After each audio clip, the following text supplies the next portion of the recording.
Uni Soviet berubah menjadi Rusia dengan Presiden Vladimir Putin. Putin tidak sedahsyat pendahulunya. Dia masih mau meresmikan masjid bersama dengan Erdogan. Dia tidak mengusik Islam. Bukan berarti saya pro Putin.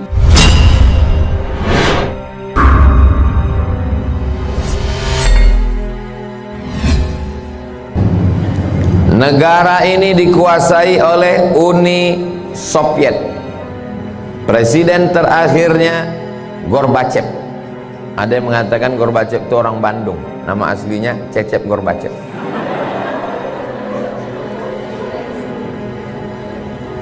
Kita tahu bahwa Uni Soviet komunis, ateis, sosialis. Ekonominya sosialis.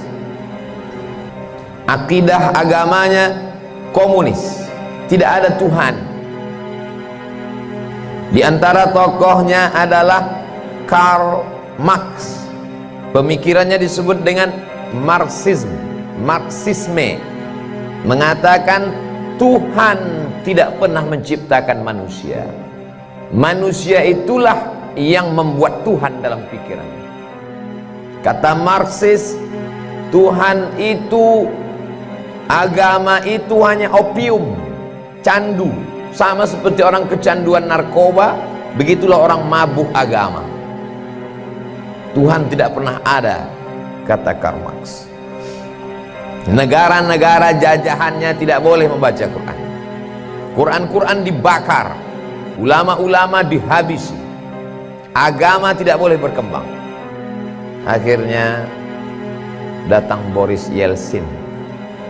Setelah itu tumbanglah Uni Soviet, dan negara-negara tadi merdeka, dan Soviet menjadi kecil, dan negara tidak sebesar dulu lagi. Ketika negara-negara jajahan Uni Soviet tadi merdeka, Uzbekistan, Tajikistan, Afghanistan, Kirgistan. Stan itu artinya bahasa Inggrisnya land, tanah. Orang Kurdi punya tanah namanya Kurdistan. Somat punya tanah namanya Somatstan. Tajikistan, Uzbekistan, Kazakistan, Kirgistan, Tajikistan, Afghanistan merdeka. Apakah mereka ini menjadi komunis dan tidak beragama? Ternyata setelah negeri-negeri ini merdeka, anak-anak kecilnya hafal Quran. Jangan Masya Allah dulu, cerita belum selesai. Dari mana anak-anak ini bisa hafal Quran? Ternyata di dalam kamar itu malam-malam tanahnya digali. Digali pasir tanah di kamar itu, lalu kemudian bagian atasnya ditutup pakai papan dan karpet. Anak-anak dimasukkan ke dalam, gelap, tidak dikasih lampu, menghafal Quran, memakai metode talqin. Guru membaca, murid mendengar.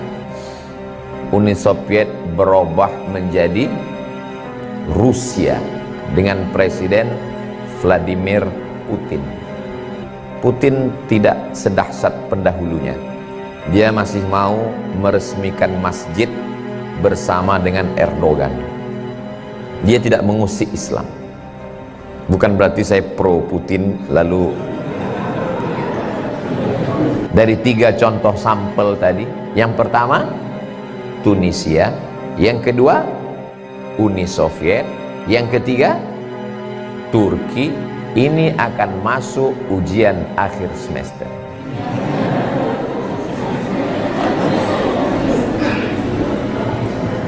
Kesimpulannya adalah jangan takut dengan penguasa yang zalim. Tapi kami nggak bisa berceramah seperti Ustadz. Ceramah ini berat, biar aku aja. Sanggup kalian dibully? Sanggup kalian nanti upload tiba-tiba lebih banyak unlike, dislike, Sanggup kalian diserang oleh buzzer, caci maki, sumpah serapah, kalian ngapal Quran. Bismillahirrahmanirrahim. Bismillahirrahmanirrahim.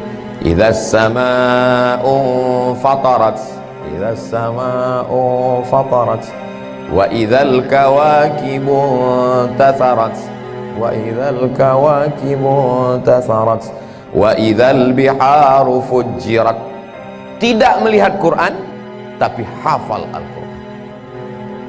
Gelap, di tengah gelap itulah anak-anak itu menghafal Quran. Ketika tentara-tentara Uni Soviet datang, mereka diam, mereka sepi, mereka sunyi. Saat tentara tertidur malam, di malam itulah mereka mendidik anak-anak bertahajud dan menghafal Al-Quran.